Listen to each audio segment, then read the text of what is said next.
Hi, ആദർശാണ് guys.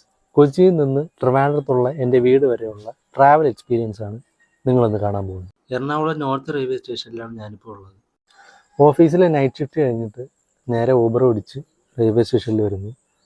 ഞാൻ ഇന്ന് പോകാൻ ഉദ്ദേശിക്കുന്നത് 3:20 മലബാർ എക്സ്പ്രസ്സിലാണ്. സാധാരണ ട്രിവാൻഡ്രം സൂപ്പർഫാസ്റ്റ് എക്സ്പ്രസ്സിലാണ് പോകാറുള്ളത്. അതിന്ന് ലേറ്റാണ്, അതുകൊണ്ടാണ് മലബാർ എക്സ്പ്രസ് തിരഞ്ഞെടുക്കുന്നത്. ഊബർ ഓടിച്ച് ഇവിടെ എത്തിയപ്പോഴത്തെ 2:15 ഇപ്പോൾ 3 മണി കഴിഞ്ഞിട്ടേ ഉള്ളൂ.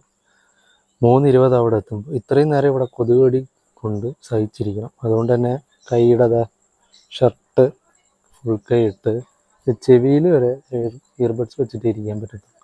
അത്രയ്ക്ക് കൊതുകാണ്. സാധാരണ ട്രിവാൻഡ്രത്തോട്ടൊക്കെ 4-5 പേരുള്ളതാണ്.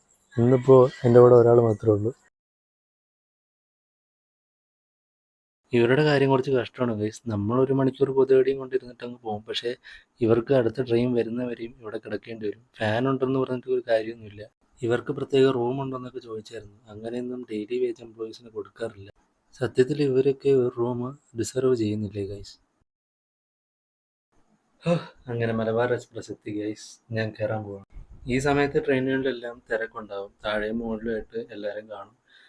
എറണാകുളം ടൗണിൽ നിന്ന് കോട്ടയം എത്തുന്നവരെ ഇനി സീറ്റ് കിട്ടാൻ പാടാണ്. വേർ ഈസ് മൈ ട്രെയിൻ പറയുന്നത് ട്രിവാൻഡ്രം സെൻട്രലിൽ 8 മണിക്ക് കൊണ്ട് എത്തിക്കുമെന്നാണ്. സീറ്റ് കിട്ടുന്നവരൊരു സിനിമ കാണാമെന്ന് വിചാരിച്ച് ദ ഡിപ്പാർട്ടഡ് എന്ന് പറയുന്ന ഇംഗ്ലീഷ് സിനിമ കാണാൻ തുടങ്ങി. ഒരു ഉറക്കം കഴിഞ്ഞപ്പോഴത്തേക്കും നേരം വെളുത്തു.